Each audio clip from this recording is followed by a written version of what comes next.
हो जाता है, इसलिए किसी को भी कोई दिक्कत नहीं थी। तो कहा कि हाँ किशोरी जी तो उधर है। जाते जाते एक संत की दृष्टि उस पर पड़ गई। एक संत की उसके ऊपर दृष्टि पड़ गई। जब दृष्टि पड़ी तो उन्होंने गह्वर वन में जाकर के बरसाने के गह्वर वन में जाकर के उसको बिठा दिया। वह बोल रहा है कि हाँ किशोरी तुम कहाँ हो, तुम कहाँ हो। एक दिन अष्ट सखियों के साथ हमारी लाडली जो हमारी किशोरी राधा रानी गह्वर वन में विहार करने आई। देखती है कि एक विकल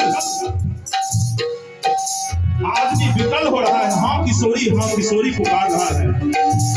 अपने अष्ट सखियों में प्रधान सखी से कहती है वह राधा कि ललिता देखो ललिते, यह मुझे पुकार रहा है। कितना करुणा भरी पुकार है इसकी। ललिता ने कहा कि तुम यहाँ बैठो, हम देख करके आते हैं। जब जा करके देखती है फिर लौट करके आती है। कहा कि कोई किशोरी को नहीं पुकार रही है, रहा है वो अपनी उसकी पत्नी मर गई है, उसी का नाम किशोरी था। किशोरी उसी का नाम था, उसी को वह पुकार रहा है। चलो कहा कि ललिते इस गह्वर वन की किशोरी तो एक मैं हूँ। अगर यहाँ किशोरी कोई पुकार रहा है, भले ही वो उसकी पत्नी का नाम हो, लेकिन मेरा तो फर्ज है उस पर करुणा की बरसात करना। और मैं जा करके कहा कि अरे किशोरी कहने वाले, आज से तुम्हारा नाम अली किशोरी, अली मतलब सखी, अली किशोरी के रूप में तुम्हारा नाम रहेगा। और जब वरद हस्त राधा रानी का उस पर पड़ा तो वह बहुत अच्छा हो गया। वह उनके चरणों में लिपट गया और चरणों में लिपट करके कहा कि मैं तो धन्य हो गया। और बिलासगढ़ के पास बरसाना में बिलासगढ़ के आगे एक संत अंधा जो आंख से अंधे थे, वह संत रहते थे। उनके नजदीक उन्होंने भेजा, कहा कि तुम जाकर के उसी संत के शरण में जाओ, उन्हीं से दीक्षा लो। कहा कि लाडली जी, ये किशोरी जी, पूरा दुनिया आपको अगर चाहता है संत के शरण से, तो आपको जब पा लिया तो मुझे संत के शरण में क्यों जाना। कहा कि देहधारी गुरु का होना बहुत आवश्यक है। जिस पर मैं रीझ जाती हूँ उसे पहले संतों से मिलन कराती हूँ। और संत जो है, संत का मिलन, संत भगवान से मिलन कराते हैं।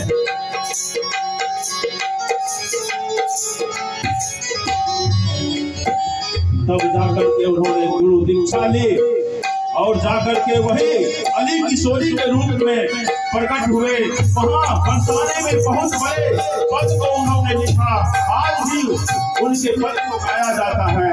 इसीलिए राधा रानी की कृपा की बरसात अगर हो जाए तो क्या कहना। इसलिए क्योंकि हमारे मुरलीधर कन्हैया उन्हीं के चरणों में हर समय रहा करते हैं। कब लोग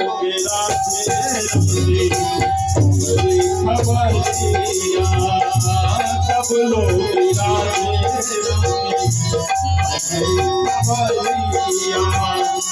कैसे सुनाओ राधे अपनी अरतिया, कैसे सुनाओ राधे अपनी अरतिया।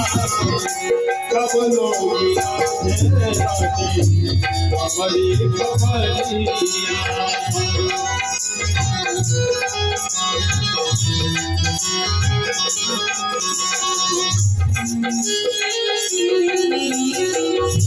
Thank you.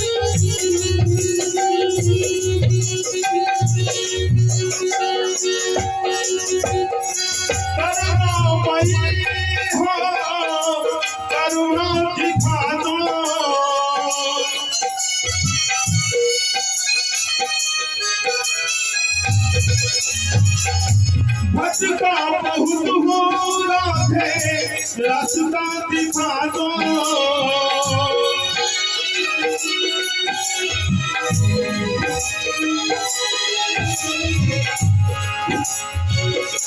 देर करो ना राधे, देर करो ना राधे, भानु की दुल्हनिया हमारी खबरिया, कब लोगी राधे रानी हमारी खबरिया। कैसे सुनाओ राधे अपनी अजनिया, कैसे सुनाओ राधे अपनी अजनिया।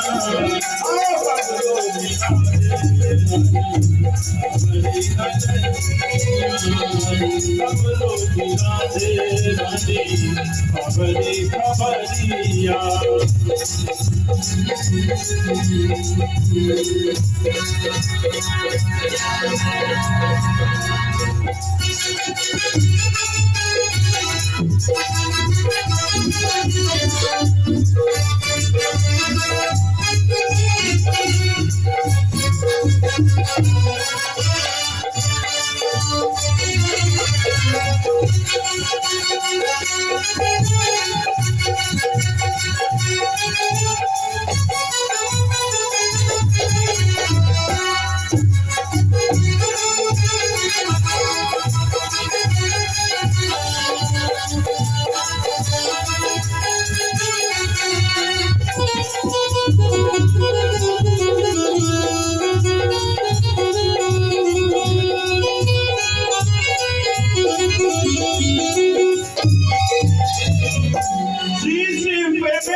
वृंदावन में नंद गांव में एक फूल बाबा फूल सेवा के लिए रहते थे। नित्य प्रतिदिन कन्हैया को माला पहनाया करते थे बना बना करके। उनके हाथों में सुई चुभो चुभो करके वह 20 वर्ष बिता दिया हुआ। लेकिन इतने दिन बीत गए, कन्हैया का दर्शन नहीं हुआ। कहा मैं ये नहीं कहता हूँ कि कन्हैया बहुत खराब आदमी है, बहुत अच्छे हैं, लेकिन उनको श्याम सुंदर का दर्शन कभी भी नहीं हुआ। वह फूल बाबा के नाम से प्रसिद्ध थे। वह संत प्रतिदिन नंद भवन में जाकर के कन्हैया को माला पहनाया करते थे। एक दिन खिंच गया हुआ, गुस्सा गया, कहता है कि इतने दिनों तक मैंने सुई चुभो चुभो करके हाथ में माला पहनाया, लेकिन आज तक यह निष्ठुर, यह छलिया मुझे दर्शन नहीं दिया, कुछ कहा भी नहीं, शाबाशी भी नहीं दी हमको। मैं नहीं रहूंगा यहाँ। जिन्होंने जीवन भर उस वृंदावन को नहीं छोड़ने का संकल्प लिया था, वह कहा कि मैं नहीं रहूंगा यहाँ, मैं जा रहा हूँ बरसाना राधा रानी के पास। और चल दिए, वह फूल बाबा चल दिए। जाने के बाद अभी वृंदावन का सीमा, अभी नजदीक था, सीमा पार नहीं हुआ था। वह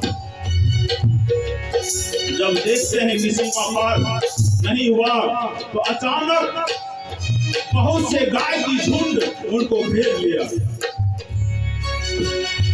बहुत से गाय का झुंड उनको घेर लिया। बाबा कहे कि 10, 20, 50 गाय होंगे, सभी गौओं को हटने देता हूँ और जाना है। कहा कोई है इस गौओं को हटाओ, मुझे बरसाने जाना है। राधा रानी के पास, लाडली के पास जानो है मुझे।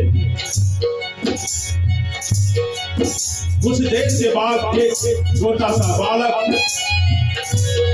माथे पर पगड़ी बांधे हुए, हाथ में लाठी लिए हुए आया। कहा कि बाबा, कहा कि हाँ, इस गौओं को हटाओ। कहा कि बाबा, आप वही बाबा हो ना, आप वही बाबा हो ना जो नंद भवन में कन्हैया को पढ़ती थी, माला पहनाया करते हो। कहा कि हाँ, बहुत पहनाया उसको, 20 वर्ष बीत गया, लेकिन एक दिन भी वह सावसी देने में ही नहीं आया। कहा कि बाबा, कितना दिन रुके हो,